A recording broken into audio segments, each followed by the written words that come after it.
Verjeta mi je.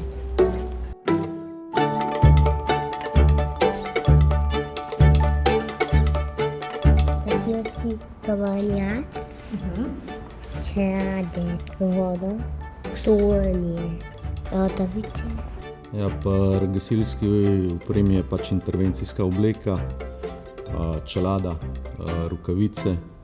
Zdaj pa glede na situacijo intervencije so pa tudi različne obleke, ne, za požar, za tehnično reševanje, poplave, tudi pol čelade so drugačne, ne, za požar, da te obvaruje pred temperaturo ognja.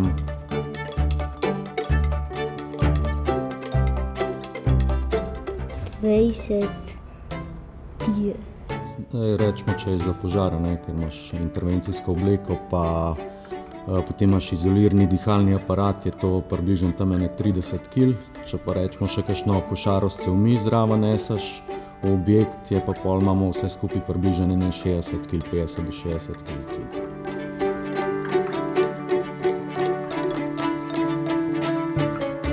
Da jim te ne pade na glavo. Ja, da ti kaj gor ne pade na glavo, pa pač za v požaru, da si zaščiten pred ognjem pa temperaturo, da ne pride do poškodb, ne.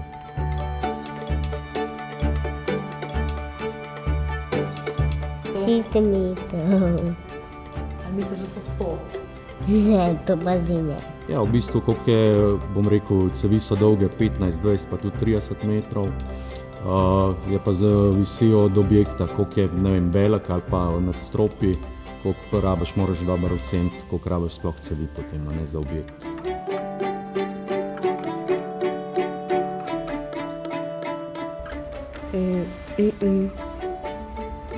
Misliš, da ne določijo, kdo vozi? Ne? Načeloma je tisti, kdor je, bom rekel, izkušen oziroma da ima tudi izpit za določen tovornjak oziroma kamion, je pa dogovorjen. Živo. Jaz sem Grega, da sem prostovoljen gasilec. A ne? A boš ti tudi gasilec? To je pa ena malenkost zate. A zame? Kaj pa je to? Da bo smocen. Hvala.